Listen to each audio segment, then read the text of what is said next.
اس نماز کی بدولت پروردگار عالم تمہاری دنیاوی حاجات کو بھی پورا کرے گا، اخروی حاجات کو بھی پورا کرے گا۔ یہ شعبان ہی سے مخصوص ہے۔ خالی 2 رکعت نماز آپ پڑھیے، اللہ جو ہے دنیاوی حاجات، اخروی حاجات آپ کی پوری فرمائے گا۔ 4 جمعرات آئیں گی تو آپ کو 4 دفعہ پڑھنی پڑے گی، لیکن پھر اس کے نتائج دیکھیے، اس کے فضائل دیکھیے، اس نماز کے جو پیغمبر نے فرمائی، یہ شعبان ہی میں ہے۔ بس توجہ چاہتا ہوں، یہ شعبان ہی سے مخصوص ہے کہ اس نماز کو آپ پڑھیے اور اپنی ساری حاجتیں اللہ سے قبول کروائیے۔ بسم اللہ الرحمن الرحیم۔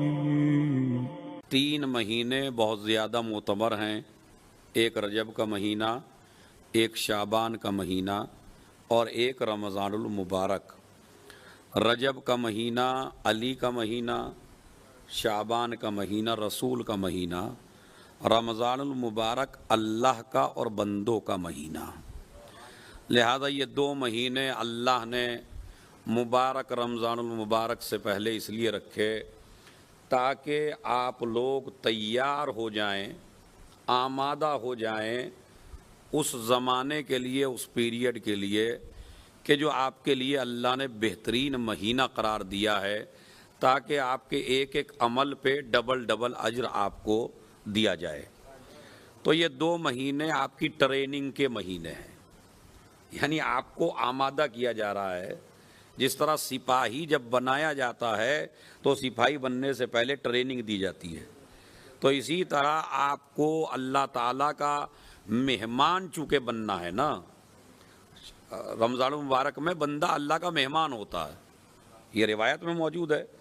تو آپ چونکہ 11 مہینوں میں آپ کھاتے اسی کے دسترخوان پہ ہیں، لیکن اس کے باوجود وہ 1 مہینے میں کہتا ہے کہ تم میرے مہمان ہو۔ تو آپ یہیں سے اندازہ لگائیے کہ جب بندہ اللہ کا مہمان ہوتا ہے تو اس مہمان بننے کے لیے جس تقدس کی ضرورت ہے، جس پاکیزگی کی ضرورت ہے، جس اخلاق کی ضرورت ہے، وہ اخلاق اور وہ عبادت کے طریقے اور وہ عبادت کا وزن اور وہ عبادت آپ جو ہیں وہ اس مبارک مہینے میں کریے کہ جسے ہم رجب المرجب اور شعبان المعظم کہتے ہیں۔ اسی لیے حدیثوں میں آیا ہے شعبان المطہر، پاکیزگی کا مہینہ، یعنی آپ کو پاک کرنے کا مہینہ۔ جب آپ پاک ہو جائیں گے تبھی تو اس لائق بنیں گے کہ اللہ کے مہمان بنیں۔ تو لہذا اللہ آپ کو اپنا مہمان بنانے سے پہلے یہ 2 مہینوں میں آپ کو ٹریننگ دی جا رہی ہے، ایک رجب میں اور ایک شعبان میں۔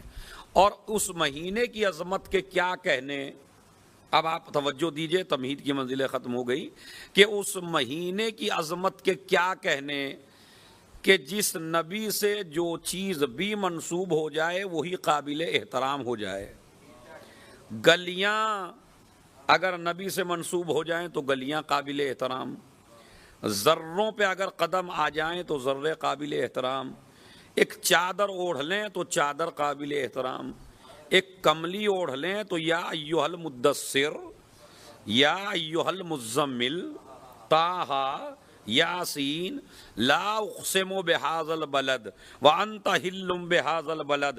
جس شہر میں رہے وہ شہر قابل احترام، جن گلیوں میں چلے وہ گلیاں قابل احترام، جو کپڑا پہن لیا وہ کپڑا قابل احترام، جس جگہ قدم رکھ دیا وہ جگہ قابل احترام۔ تو آپ یہ دیکھیں جو چیز بھی تمہارے نبی سے منسوب ہوتی چلی جائے گی وہی چیز مبارک بنتی چلی جائے گی، تو پھر وہ مہینہ کتنا قابل احترام ہے کہ جسے نبی کہیں کہ شعبان میرا مہینہ ہے۔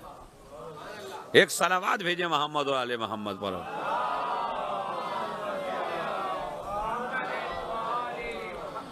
شعبان میرا مہینہ ہے، شعبان شہری، شعبان میرا مہینہ ہے۔ اب جس کو مجھ سے پیار ہے اسے اس میں عبادت کرنی پڑے گی۔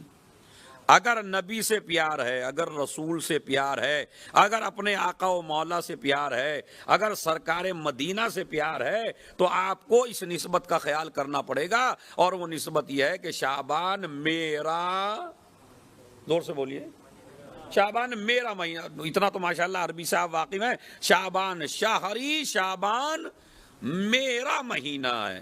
تو یعنی اس مہینے کا احترام آپ دو وجہ سے کریں گے، ایک اللہ کی عبادت کر کے کریں گے، اور ذہن میں یہ رکھیں گے کہ ہمیں اس مہینے میں رسول اللہ سے سب سے زیادہ قریب ہونا ہے۔ اچھا کمال کا مسئلہ تو دیکھیے، رجب میں علی کی ولادت کو رکھ دیا تاکہ رجب میں علی سے قریب ہو جاؤ تو علی ولی اللہ کہو، شعبان رسول سے منسوب کر دیا تاکہ عمل کر کے رسول سے قریب ہو جاؤ تو محمد الرسول اللہ کہو، رمضان کو اللہ نے نسبت دی شہر اللہ، یہ اللہ کا مہینہ ہے۔ تو اب یہ بتائیے یہ تینوں مہینے کلمے کو کمپلیٹ کرتے ہیں یا نہیں؟ ایک صلوات بھیجیں محمد اور آل محمد پر۔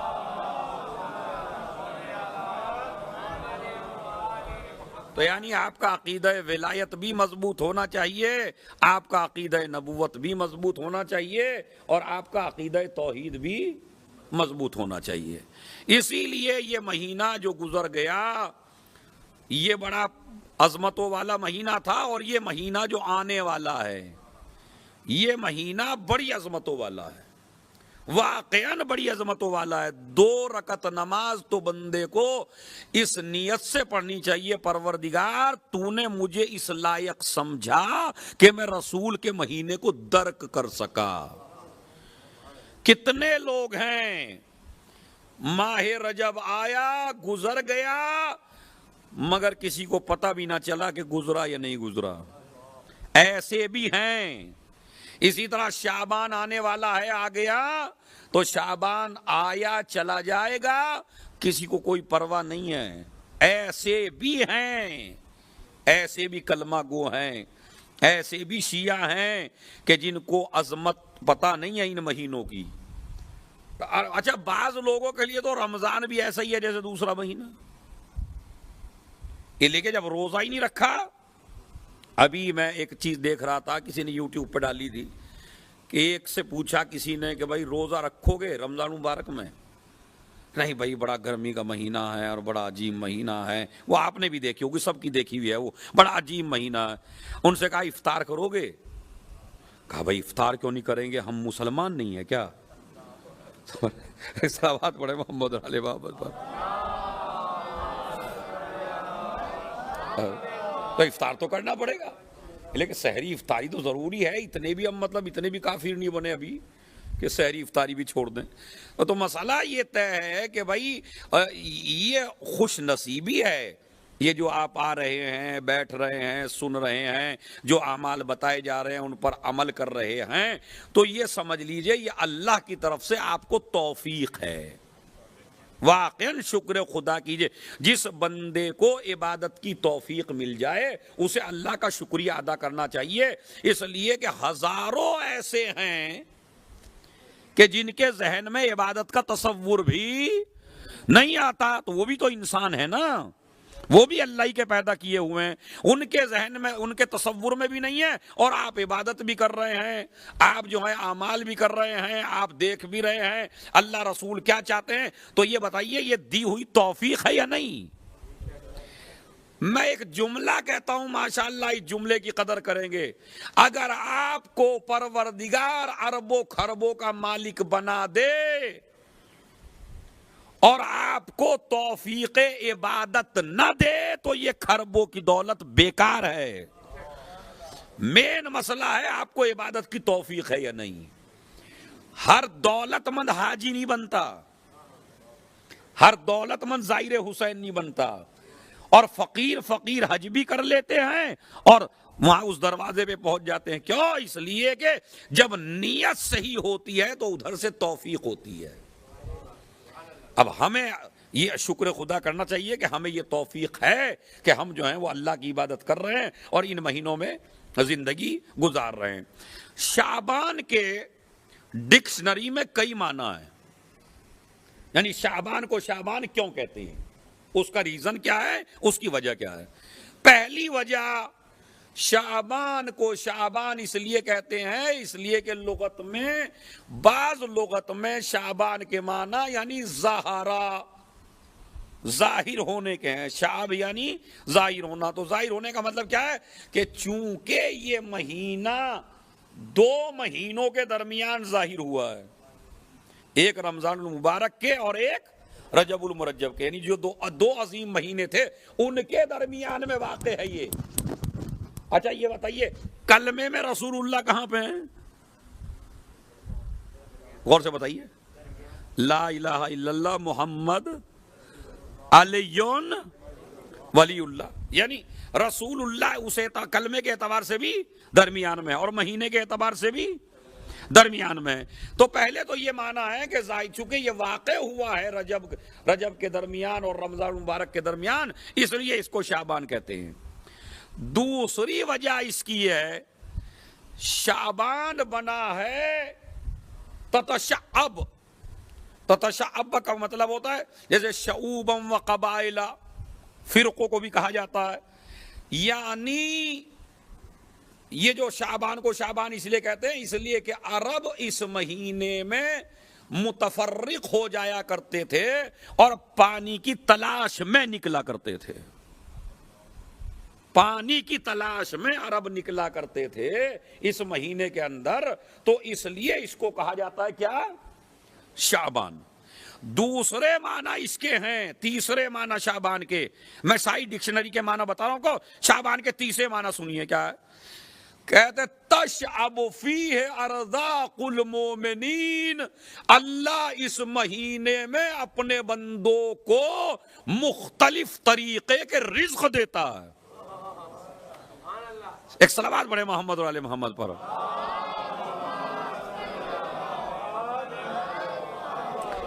یعنی بندے کو اس مہینے میں اللہ کی طرف سے رزق ملتا ہے, رزق کی نعمتیں ملتی ہیں, ان کے لیے رزق مہیا کیا جاتا ہے اس مہینے میں. سمجھ رہے؟ چوتھی چیز کہا گیا نہیں رزق نہیں, خیر کثیر. اس مہینے میں پروردگار عالم بندوں کو خیر کثیر کی توفیق عنایت فرماتا ہے, تو اس لیے اس کو شعبان کہا جاتا ہے. ایک صلوات پڑھے محمد و آل محمد پر.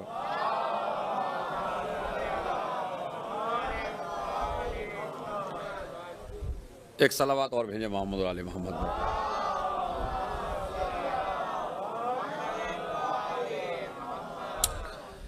تو خیر ایک صلوات اور پڑھیں محمد و آل محمد.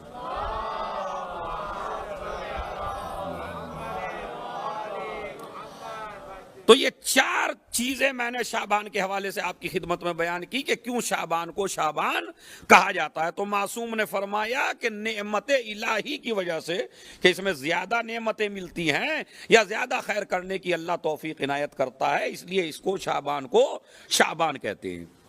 اور اس کے علاوہ نبی کریم صلی اللہ علیہ وآلہ وسلم نے ارشاد فرمایا,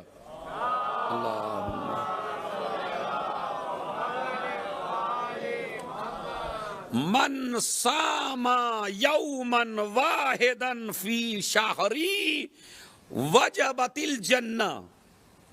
جو انسان میرے اس مہینے میں ایک روزہ بھی رکھ لے تو اللہ اس روزے کے بدلے انسان کے اوپر جنت کو واجب قرار دیتا ہے. کہیں ہے لہو الجنہ, کہیں ہے وجبت لہو الجنہ. تو بہرحال مختلف تعبیریں ہیں حدیثوں میں.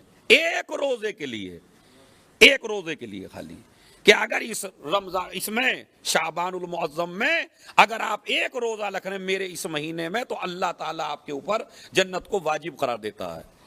اچھا دوسرا فائدہ آپ سنیے, یعنی 3 فائدے ہیں روزہ رکھنے کے. پہلا فائدہ جنت واجب ہے.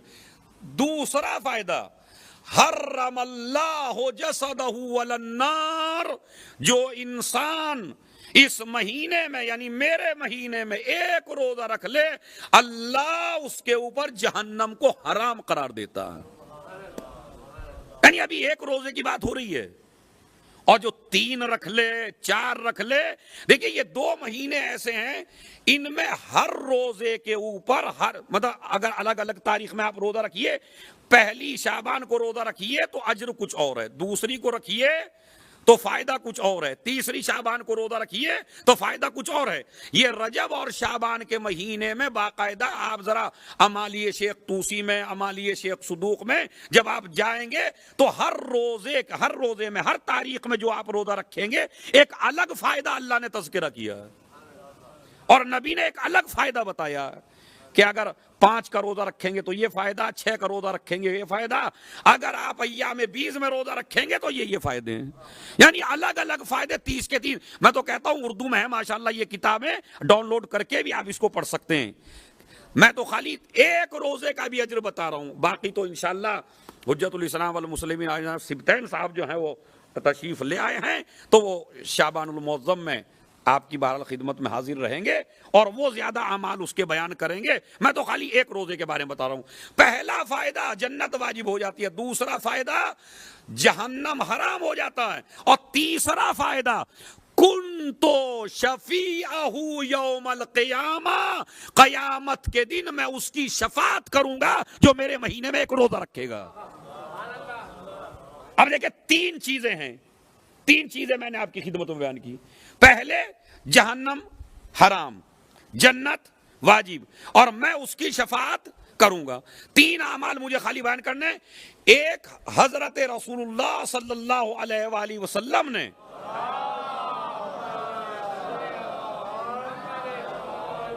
پیغمبر اکرم مرسل اعظم آپ ارشاد فرماتے ہیں جو انسان، یہ نماز بھی میرے خیال میں کلپ بھی بن جائے گی، نوٹ بھی کر لیں، کہ اس میں جو جمعراتیں آئیں گی جسے شب جمعہ آپ کہتے ہیں، جمعرات کا جو دن ہوتا ہے جو یہ گزرا ہے، ایک نماز بتائی ہے پیغمبر اکرم نے اس میں کہ جتنی بھی شعبان کے یوم الخمیس ہیں، یعنی جمعرات کے دن ہیں، جتنے بھی شعبان میں جتنی بھی جمعرات پڑھیں گی اس میں 2 رکعت نماز مستحب ہے۔ اب یہ جمعے کی بات نہیں ہو رہی، جمعرات کی بات ہو رہی ہے۔ یوم الخمیس میں 2 رکعت نماز مستحب ہے، اور طریقہ پیغمبر نے کیا بتایا؟ پہلی رکعت میں سورہ الحمد 100 مرتبہ سورہ توحید، پھر دوسری رکعت بھی ایسے ہی پڑھیے، سورہ الحمد اور 100 مرتبہ سورہ توحید، اور اس کے بعد آپ سلام پڑھیے، سلام کے بعد آپ کو 100 مرتبہ صلوات پڑھنی ہے، 100 مرتبہ صلوات پڑھیے۔ اس کے بعد میں جو لفظ لکھا پیغمبر نے، قضى اللہ لہ امر کل من امر الدنیا والآخرہ، اس نماز کی بدولت پروردگار عالم تمہاری دنیاوی حاجات کو بھی پورا کرے گا، اخروی حاجات کو بھی پورا کرے گا۔ تو اچھا یہ ایسے چھوٹے چھوٹے عمل ہیں کہ جس کو آپ کر سکتے ہیں۔ اگر آپ کو دن میں موقع نہیں مل رہا ہے تو شب جمعہ میں پڑھ لیجئے، خالی 2 رکعت نماز، مگر ہر جمعرات میں آپ پڑھیے، اللہ جو ہے دنیاوی حاجات، اخروی حاجات آپ کی پوری فرمائے گا۔ میرے خیال میں 4 دفعہ آپ کو پڑھنی پڑے گی، یہ 4 جمعرات آئیں گی تو آپ کو 4 دفعہ پڑھنی پڑے گی، لیکن پھر اس کے نتائج دیکھیے، اس کے فضائل دیکھیے، اس نماز کے جو پیغمبر نے فرمائی، یہ شعبان ہی میں ہے، بس توجہ چاہتا ہوں، یہ شعبان ہی سے مخصوص ہے کہ اس نماز کو آپ پڑھیے اور اپنی ساری حاجتیں اللہ سے قبول کروائیے۔ تو یہ 2 عمل ہو گئے۔ اس کے علاوہ سنیے آپ، بڑا عجیب و غریب مسئلہ، خدا کی قسم، اتنے فضائل اس مہینے کے، اسی طرح رجب کے، اسی طرح شعبان کے، اور رمضان المبارک میں تو حد ہے۔ ایک تسبیح ہے اس میں شعبان کے اندر، استغفر اللہ واسألہ التوبہ۔ استغفار کے صیغے مختلف ہیں، اگر آپ استغفر اللہ ربی واتوب الیہ، استغفر اللہ واتوب الیہ، استغفر اللہ الذی لا الہ الا هو الحی القیوم ذو الجلال والاکرام واتوب الیہ، یعنی مختلف صیغے ہیں اس کے، کئی چیزیں بتائی گئی ہیں استغفار کے بارے، لیکن جو شعبان کے لیے بتائی گئی ہے، نبی فرماتے ہیں، دیکھیں بڑا چھوٹا سا عمل بتا رہا ہوں انشاءاللہ آپ کو، اور اسے آج ہی سے شروع کر دیجئے، اور یہ ہر روز کے لیے۔ نبی فرماتے ہیں من استغفر اللہ کل یوم 70 مرہ، جو انسان 70 مرتبہ، خالی 70 مرتبہ، نہ 100 مرتبہ نہ 200 مرتبہ، خالی 70 تر مرتبہ جو انسان یہ والی استغفار پڑھے استغفر اللہ واسألہ التوبہ تو کیا کہ غفر اللہ لہ ذنوبہ ولو کانت مثل عدد النجوم. اگر آپ نے یہ استغفار پڑھی تو پروردگار عالم تمہارے سارے گناہوں کو بخش دے گا، چاہے یہ گناہ اتنے ہی کیوں نہ ہو جتنے آسمان پر ستارے ہیں. ایک صلوات بھیجیں محمد اور آل محمد پر.